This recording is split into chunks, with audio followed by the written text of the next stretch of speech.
कारण ते पुसता येत नाही. म्हणून मृत्यूलोकामध्ये आम्ही जन्माला आल्यानंतर आम्हाला काय केलं पाहिजे जेणेकरून आम्हाला भगवंताची भजन आम्हाला भगवंताची भेट मिळू शकते. का फक्त संसारच आम्हाला करायचा आहे, या गोष्टी सुद्धा आम्हाला बघणं गरजेचं आहे. कारण नुसता संसार करण्याकरता आपला देह नाही आहे, भगवंताचं भजन करण्याकरता सुद्धा हा देह आहे. हे प्रत्येकानं आत्मसात केलं पाहिजे.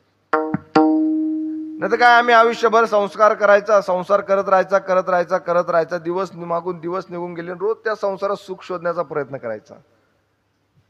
आपण कितीही संसार सुख शोधण्याचा प्रयत्न केला तरी संसारामध्ये आम्हाला कधीच सुख मिळू शकत नाही. बरं, आम्ही पुढे पळत राहतो, आम्ही सुखाची अपेक्षा करत पुढे पळत राहतो आणि सुख आमच्या पुढे पळत राहतो, आम्ही त्याच्या पाठीमागे पळत असतो. सुख आम्हाला मिळू शकत नाही. आम्हाला जर सुख पाहावं असेल ना तर आम्हाला फक्त आणि फक्त भगवंताचं भजनच करणं गरजेचं आहे. ते सुख आम्हाला मिळू शकतं. का? तो भगवान परमात्मा आहे. आयुष्यभर आम्ही त्या भगवान परमात्म्याची सेवा केली तर मी तर तुम्हाला सांगतो की 36 वर्ष श्रीखंडाच्या रूपानं कावडीनं पाणी नाथ महाराजच्या घरी जाणं वाहिलं.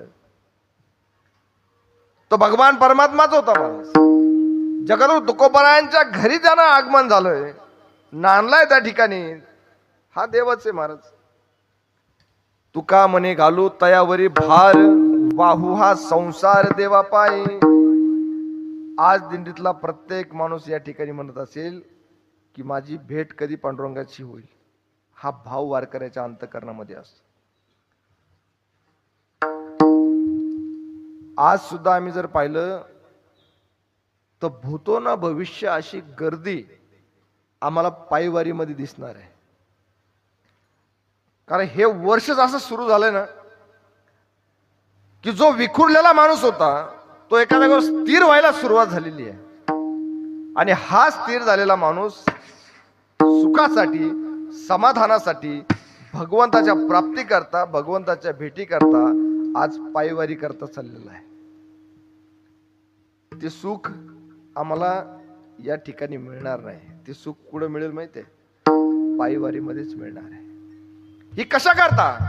याचं एकमेव कारण आहे की संसारामध्ये कधीच सुख नाहीये, संसारामध्ये कधीच समाधान नाहीये, फक्त भगवंताच्या भजनातच समाधान आहे.